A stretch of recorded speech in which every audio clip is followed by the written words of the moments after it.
Welcome back, drawing buddies. Today we're going to draw Rogue of the X-Men. We're going to go from pencils to inks to colors. We're also going to talk about Rogue and a bunch of other random comic book nonsense. So let's get to drawing. Rogue, her first appearance was in the Avengers Annual number 10 from 1981. And let me tell you, that book has one of the ugliest covers you're ever going to see. Rogue isn't on it, and if she is, I think she might be that silhouette in the bottom corner, but it's like a red background, and then there's panels all over it and text describing what's going on in the issue. It's just really, really ugly. I think I saw a post that had an alternate cover that they were going to use that actually featured Rogue. But yeah, it was much better because the one they went with is absolutely awful. And I have no idea why they went with that one. Well, my first experience with Rogue was in the 80s when Mark Silvestri was drawing the X-Men, because that's when I started reading the X-Men. He drew a great Rogue, and I actually probably should have drawn his version of Rogue. She had like an all-black unitard kind of thing, and then she had like a green tank top and a belt, and her hair was more 80s-like. And that's the Rogue I grew up with. And then Jim Lee came along and she got a bit of a redesign that looked more like the one we have here. And she also has this look in the X-Men cartoon from the 90s. So I kind of went with this one because I figured this would be the more accessible version of Rogue and people would recognize her a little better, even though I'm sure they would have recognized the other outfit too. As I mentioned in the past couple drawings, I'm going for more dynamic poses and using more foreshortening in the drawings. So I think Rogue is a decent combination of both. And I also think that I should probably do some more sketches on paper, because there's just way too much cheating you could do on the computer. As you can see, I move her head around, I twist her hips, I redraw hands, and you don't have to commit as much when you're drawing on a computer. You just kind of get where you want to be and you manipulate the drawing with the various tools. Like here I'm using a perspective tool to bring your legs out more towards me, and if I was doing this on a piece of paper, I'd be making a mess with a blue line or a red line pencil, and I probably still wouldn't be completely happy with the pencils when I started inking. But I would have made the commitment, and I would have followed through, and I would have went with it, and I would have finished it good or bad. The other thing with the digital thing is I think it actually takes me longer to get the pencils done because I don't have to commit, and I can mess around more and play with things more instead of just saying, hey, I guess this is as good as it's getting, let's go. So maybe I'll start doing some basic sketches or the actual figure drawing on a piece of paper and then sketch it in, and then do all this stuff. I actually used to do that. I used to do like the really roughs on the piece of paper or sketch. I do them really small too, like a couple inches, and then I'd scan them and blow them up, and then I would clean them up from there and finish the pencils, and then I would ink that, and sometimes I would rescan them and adjust a couple things here or there. So I guess I always used computers to cheat a bit when it became a available technology for me, which I've been using them since the early 90s. I mean, I didn't get my first scanner probably until early 2000s, 2001, 2002, when I bought my first iMac, but I've been using Photoshop since I think version 4, so yeah, it's been a while. Plus, if you look at the face on this Rogue here, it's in its rough pencils, which is the circle nose and roughing in the lips and whatnot. It's much freer, it's much more fun. As you can see, as I start refining it, it gets a little stiffer. Now, I'm very happy with the way this Rogue came out, but I just think that there's something about the roughs that get lost sometimes when you're doing a drawing, and that's another thing. I'm going to try not to overwork things, because I think the dynamic thing is coming along. I got another drawing that'll be out next week, which is, it's a vampire. It's kind of a Dracula, kind of like a punked up kind of Dracula. And he's just more looking straight up at. So the dynamic thing seems to be coming along. It's just now I got to work on not being so stiff and so rigid, because I used to be really free and really loose. and things used to look more organic, and now they look more mechanical. So the next thing I'm going to work on is loosening up a bit. As for Rogue, I don't know if she still is, but she definitely was a pretty tragic figure because her superpower was if she touches you, she absorbs your powers and your memory, and you pass out. Depending on how long she is in contact with you, you can go into a coma and you could die. So she couldn't touch anybody unless she was trying to use your powers. She also has the powers of Miss Marvel or Captain Marvel now. They got into a fight way back when, and she was in contact with her so long that she absorbed her powers, her memories, and she kept them permanently, which doesn't happen often. But it also put Carol Danvers in a coma, which she was in for years. You didn't see Carol Danvers for a long time after that fight with Rogue, and I think after that she was depowered. She didn't have her powers for a while. And then Rogue had her absorption abilities, and then she also had, Superman type powers that she got from Captain Marvel. It's more energy projection, absorption, super strength, all that kind of stuff. And then eventually Captain Marvel, Carol Danvers, she became binary, and then eventually Captain Marvel instead of Miss Marvel, and it's comics, crazy things happen, but they sometimes work out in the end. So for Miss Marvel, it did. I guess Rogue has also gotten a glow up recently because I was on Reddit and I saw a post where, can Superman run a gauntlet of Marvel heroes? And the answer is always yes. Sorry. Just is. And unless it's Silver Surfer. Silver Surfer might stand a chance.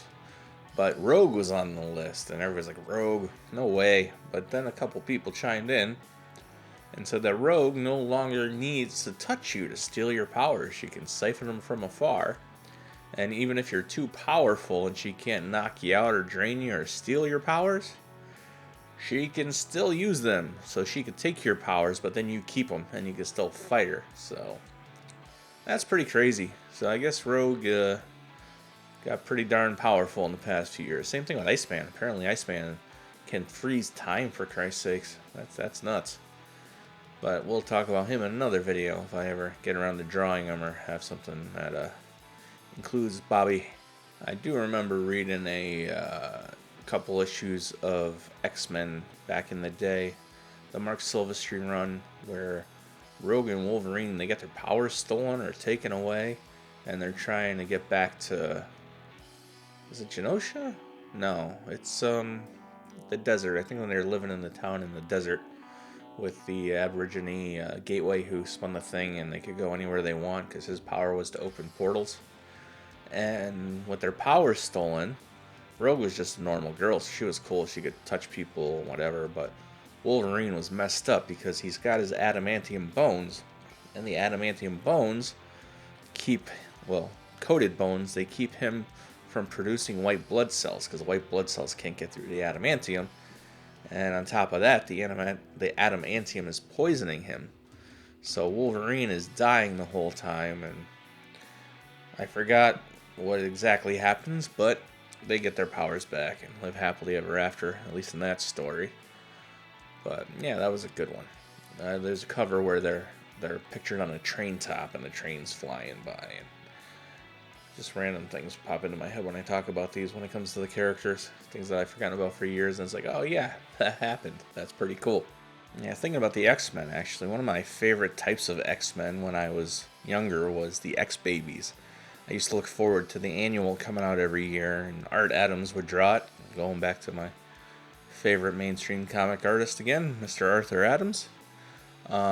He used to do the annuals. He did the covers, he did the interiors when he still did interiors. And one year, something happened, some shenanigans at the X-Mansion, and the X-Men were turned into kids. And even Wolverine with his bones, he turned into little baby Wolverine with adamantium bones, that all shrunk with him. And, they go on their little adventure as the X-Babies, and then they get turned back to normal size, and that's the end of that.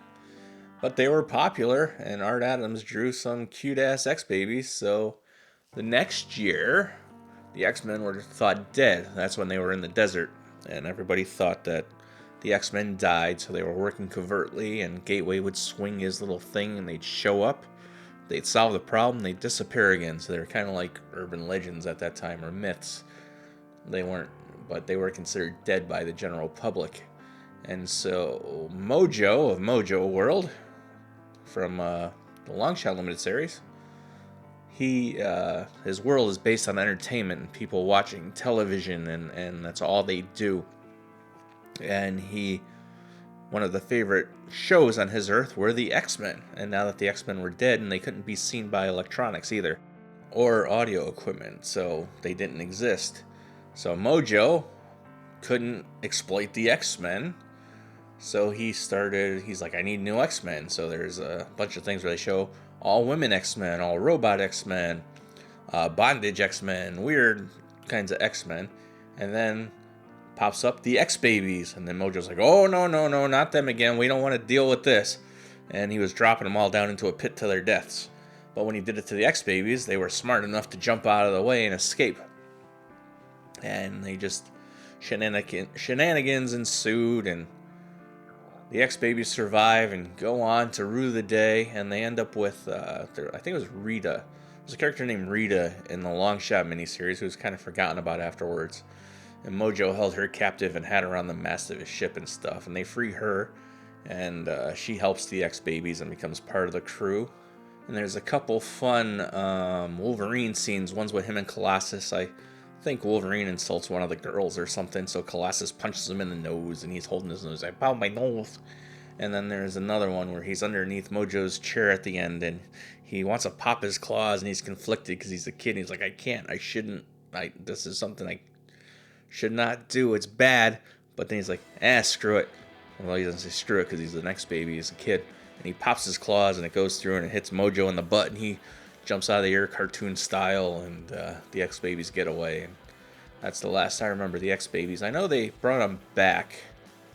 I think one of the Kuberts drew them. I'm sure they've been back since then too, but they just didn't look right. Just something about the way Art Adams did them. They were just kind of perfect the way he did it, and nobody else has really been able to do it justice in my eyes.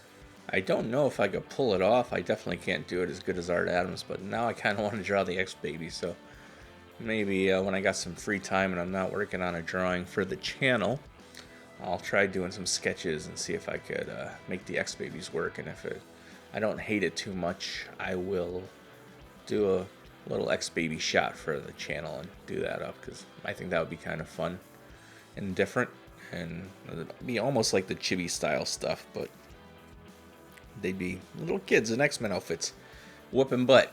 And just like that, the pencils are done, and we move on to the inks. As you can see here, I got the X on her and her belt, but I totally didn't have it in these pencils because I forgot. So I get halfway through the inks, so I'm done with the inks. I'm like, oh, she doesn't have the belt or her X-Men logo, so I have to add that in while we're inking.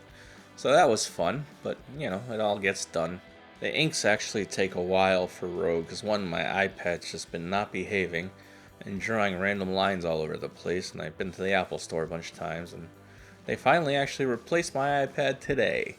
So I'll see if that makes a difference tomorrow when I'm working on the vampire for next week. Hopefully it does, because if not, that's going to be awful, because that means it's a RAM and a hardware issue, just can't handle the new software, and I'll have to figure out what to do from there.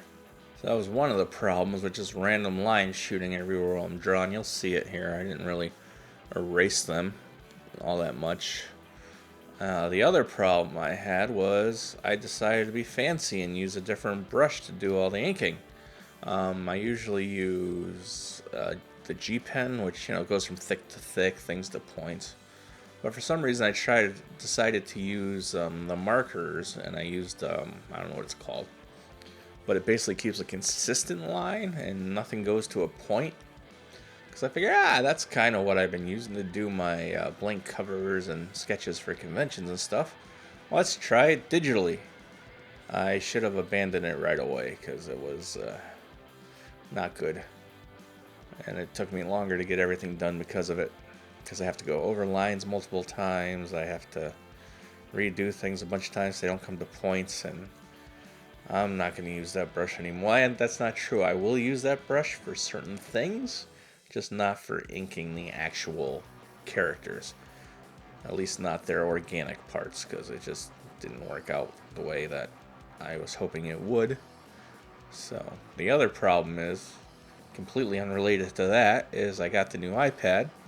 And it uploads from the cloud, and it basically looks like I never got a new iPad. Same model, same everything. And the only program that didn't load properly from the cloud that froze up and I had to reload from scratch was Clip Studio.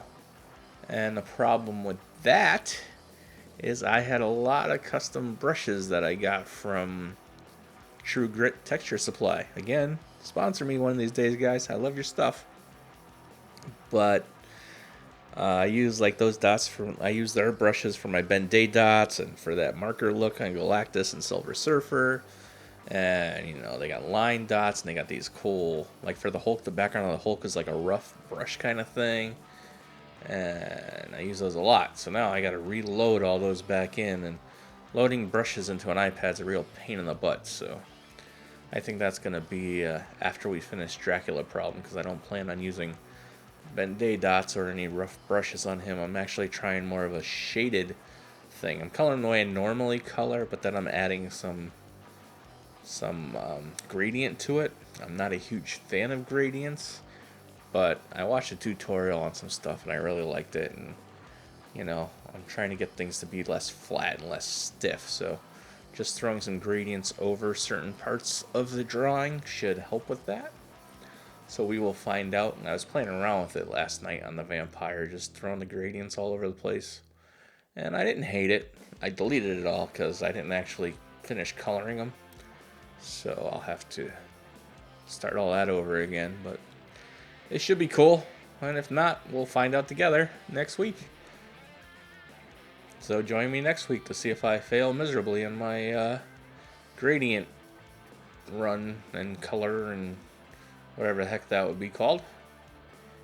Also, when I was coloring Rogue, I'm doing the down the middle shadow again because I kind of like it and I'm kind of overdoing it. So I'm going to have to stop doing it and go back to some other kind of shading. But I color her face, I get that all cool. And then her body, I do shadowing around her on the outside. And I'm like, oh, that doesn't look right. What the hell happened? And then I realize, oh, I did the wrong kind of shading on her body. I put a ring shading on the outsides of her and left everything on the inside of her bright. And then on her face, everything was down the middle. So I had to pretty much erase all the shading on her body and start it over again. I pretty much cut that out of the video for time because you didn't need to see me screwing all that up just to start it over again. But yeah, that happened, so that added some time onto this drawing. It's kind of weird. Not that long ago, I was a month ahead on drawings, and then that convention came up, and I started working on things for that, like sketch covers and getting things together, and I fell behind, so I'm actually doing this 2 days before it needs to upload, but I should have the vampire drawing done tomorrow, and then I'll start another one Friday night and finish it Saturday, and then maybe I'll try to get the audio for those done Sunday and Monday, so I'll be a couple weeks ahead of time, and then Monday is my normal drawing day. So hopefully we'll be back on schedule. And you didn't need to hear any of that, so I apologize for rambling about non-Rogue related issues. So in the 90s, there was a story where Rogue ended up in the Savage Land, and she was with Magneto, and I think they were together and dating. And if you're not a fan of age gaps in characters, she was probably in her early 20s at the time, and he was probably in his mid-50s, so I don't know. It just seemed like a weird pairing at the time because I was a kid. I was in my teens. It's like, oh, she's dating an old man.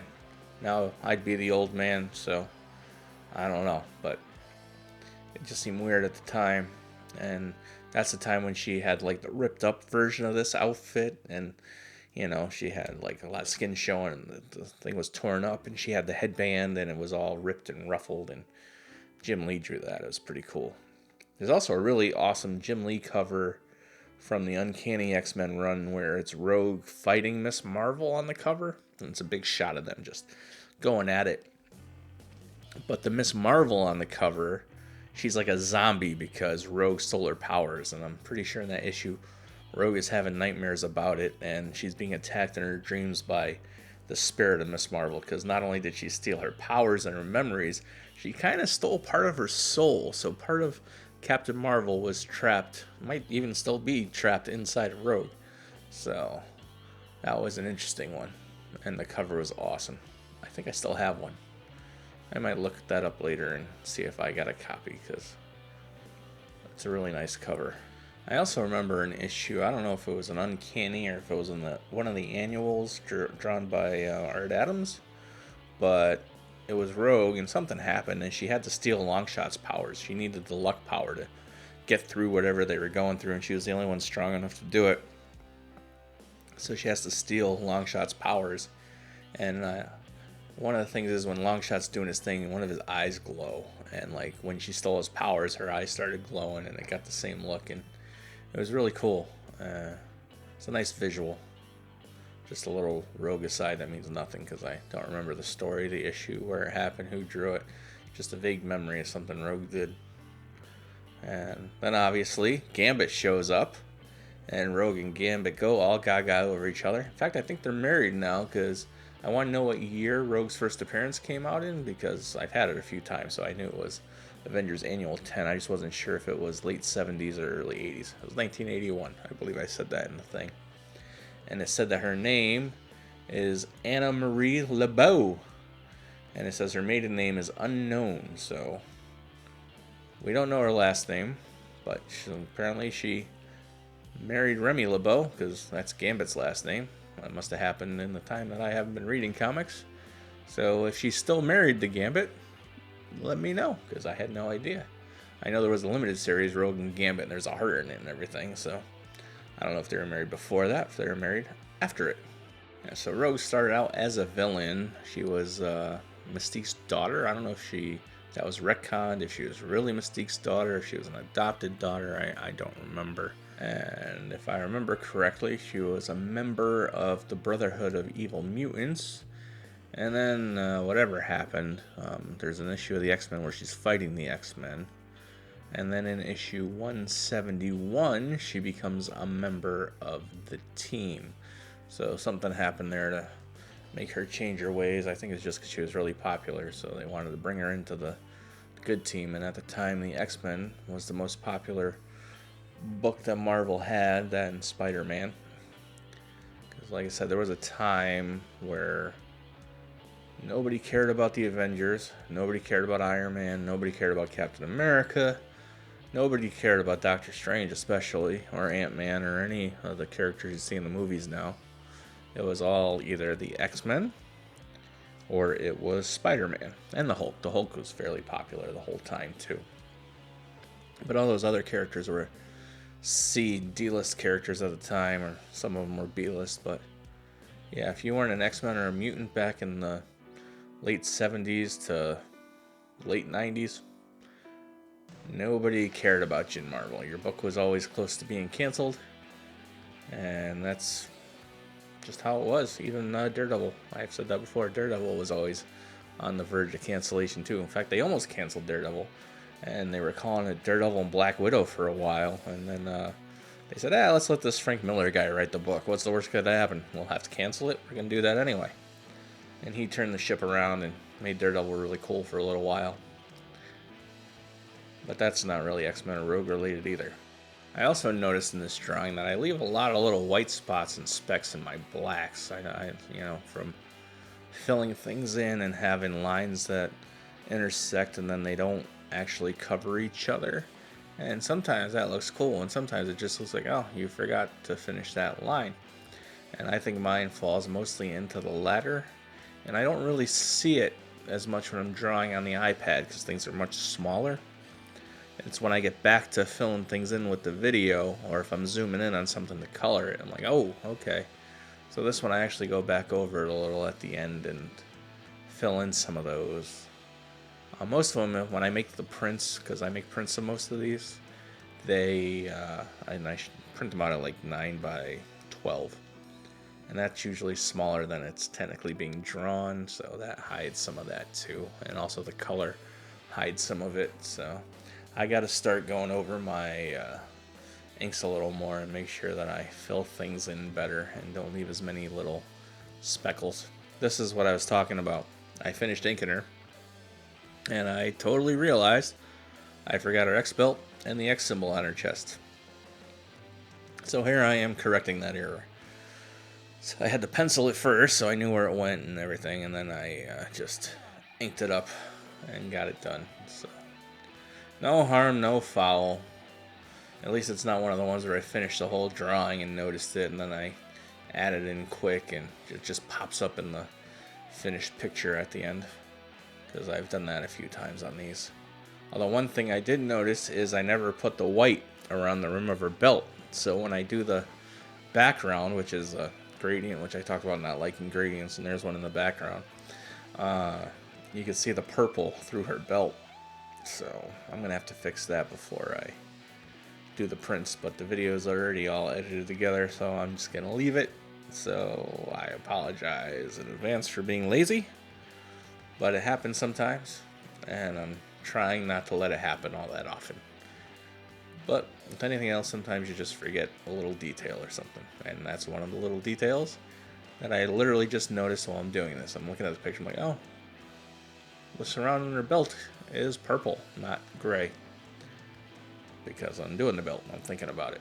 So, oops. And there it is. Now she has a belt and a little X on her chest, so wasn't that bad. It's a little bit of a pain in the ass when you gotta backtrack though and redo something, but it happens. And the more you draw, hopefully the less it happens. So the inks are done, and now we're gonna move on to the colors. The colors would have went quick if I didn't accidentally color her body in reverse, which we already talked about, so we won't go over that again. But yeah, she's fun colors, Rogue. The yellow and the green. And I talked about not doing any more green characters for a while, because I did the Bride of Frankenstein and she was green. I did the Hulk 2 weeks later and he was green. And then I'm like, okay, I gotta do a character who's not green, because I wanted to do a mutant turtle, and there's somebody else that was green. Oh, I was gonna do Frankenstein. I'm like, oh, that's too much green. I gotta take a break from green. So I asked people on my Facebook page for women characters I should draw, and I picked Rogue, and I drew Rogue, and then when I got time to color Rogue, I'm like, oh, jeez, Rogue wears green. So I'm really failing on my not doing a green character every other week. And, you know, I'm probably going to do another green character, because I got the vampire coming up. I'm giving him a bluish skin, so he's not the issue. Then after him, I'm going to do Afro Samurai, because I love Afro Samurai. It's one of my favorite animes. I don't know how popular that'll be, but it'll be really fun to draw with the hair and the swords and the headband all flying around him. And I'll probably actually draw a real background for that one. And I also want to do somebody who's not white, because I realize I've pretty much drawn exclusively white characters. And I can't do Blade, because Blade is a vampire hunter, and I just did a vampire. John Stewart, Green Lantern, would be awesome, but it's the whole green thing again. And I've also drawn humanoids the whole time, so I really want to do a turtle. So that's green. So I think after I do the vampire and the Afro Samurai, and then I'm going to do some other random character, then I think I will do the mutant turtle. And then I want to do all the other horror ones, but I think I should save those, and we'll make October horror month. I'll do another Universal monster. Maybe I'll do Jason. I don't want to do Michael Myers, because I don't know. I gotta do that Shatner mask, and I don't know how good that would look, or how well I could pull that off. Or maybe I'll try it as a challenge, who knows. But I might do Freddy Krueger. I might do Jason Voorhees. But I'll definitely probably do like the Mummy maybe, or Frankenstein. I started Frankenstein versus Frankenberry. I gotta see if I still got the video for the parts of those. Maybe I'll finish that one. That'd be a fun one for Halloween. And I realize I'm not talking a lot about Rogue. But here on the picture of Rogue, you can see what I'm talking about. Her nostril has white in the middle of it. The bridge of her nose has white spots on it. So that stuff, and here on her sleeve, same thing. And I didn't cover it up with the brown because I use that selection tool. So see here, that little line that shot off, that's the problem I'm having with the iPad. That's happening a lot. So yeah, at the end of this one, I kind of go through it and I fill in those little spots on the black on the ink layer. I don't know if I put that in the video, but I definitely do it because it was driving me nuts. Because as you can see, when I zoom out, you don't really see it, but when I zoom in, it's like, oh my god, there's these little spots everywhere, and you don't see that on the iPad. And I think I talked about that earlier too, so I'm being a bit redundant. At the last job I had, I used to be able to make copies of anything I wanted. The boss was really cool about that. He would either let you make regular copies for free, or if you wanted something cool printed on metal, he would just charge you whatever the cost was. So like a metal print, like 18 by 24, was like $3 or $6. It was ridiculous and cool. But what I used to do is, like, sometimes during lunch, I would think of an artist, and I would Google it, and I'd find high quality black and white images drawn by that artist. Comic pages, sketches, covers, whatever. And one of them was Chris Pacello. He's one of my favorite artists on top of Art Adams, and then who I don't talk about a lot. But I was looking through a box, and I found the copies that I made of the Chris Pacello pages, and I had them bound into a book at Office Max, because Office Max at the time would do that for like $3 or $4, so you get a really cool art book for a few bucks. And there's a lot of drawings of Rogue from Chris Pacello in there, and they're all really awesome. And I think he probably draws my favorite overall Rogue. It just, his style has a nice cartooniness to it, and it really suits Rogue in my opinion.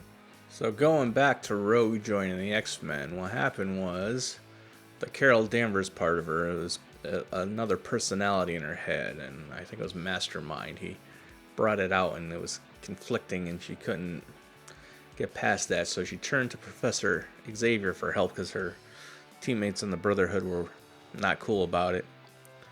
And the X-Men greet her warmly, and they help her out, and Rogue feels, like part of the team, and somebody goes to kill Wolverine's fiance, and Rogue jumps in front of the laser, and it's a fatal wound. And she's dying, and Wolverine offers to let her touch him to take his healing factor, save her life, and she's like, no, because if something happens, I can absorb you too, and just leave it alone. I feel good about this. And Wolverine begins to trust her because of that, and he touches her anyway and saves her. And I guess that's how she became a member of the X-Men. I did not know that. That's one of the cool parts about making these videos. I have to look things up every now and then, like her first appearance, the year I wanted to know. And I just happened to glance at the wiki, and, I learned new things about the characters. So now, when I do my annual subscription to Marvel Unlimited, and I go to read through some stories, I'm going to add some Rogue stories to my list and really catch up on her. I probably should have done that before the video, but, who has time for that? And apparently there was a time where Carol Danvers' personality overrode Rogue's. We won't talk about why, because I try to keep this family friendly, but not good things happened to Rogue, and it brought Carol Danvers' personality to the forefront, and she was able to beat the bad guys, and for a while she was in control, and she even redecorated Rogue's room, and Rogue wore the Miss Marvel, the black swimsuit looking suit with the yellow lightning bolt on it for a while when she was in battle. So that's another thing I didn't know, so I'm going to add those issues to the list so I could see what was up with that. I'm also going to reread those X-Baby annuals, the X-Men annuals with the X-Babies, and I remember one of those had a lead story Art Adams also drew, and it was Rachel Summers. It was a Phoenix story, and it had something to do with Franklin Richards from the future, and there's reality warping. But the thing I remember most about the story isn't the story. It's on the first page. Rachel Summers is in a diner and she orders a hamburger, and one of the panels is the plate with the hamburger on it. And Art Adams just drew an amazing hamburger. And that stuck with me, that not only did he draw great heroes, but everything that he put in the drawing, the composition, was also really detailed and looked really great.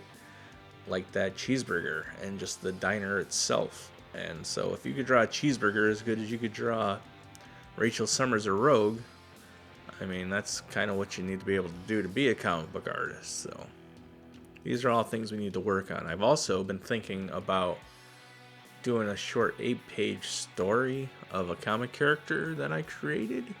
Probably the bunny. If you find my Instagram, you'll see what the bunny looks like. He's kind of a weird, messed up looking dude. But I want to draw pages and see if I could still do that, and if I could tell a story, and if I can make the backgrounds mesh with the foregrounds, not just in a pinup, but in a story. Problem is, I'm not really a writer, so it's going to take a while for me just to figure out. Probably just be like a fight thing or something ridiculous. Maybe he starts sitting off in a diner eating a cheeseburger, so I could try drawing a cheeseburger, who knows. So I tried the speedline tool for the background with this gradient, and it actually ended up being kind of cool by accident. I kept all these mistake lines, and it was just like, cool. And then I put another fuzzy line around her, and it's a fun tool. So if you're playing with Clip Studio, look into different things they have. You might find something interesting to help you out. But that's it. Rogue is done. Thanks for coming along for the draw. Like and subscribe and all that other fun stuff. And I'll see you next week with a vampire.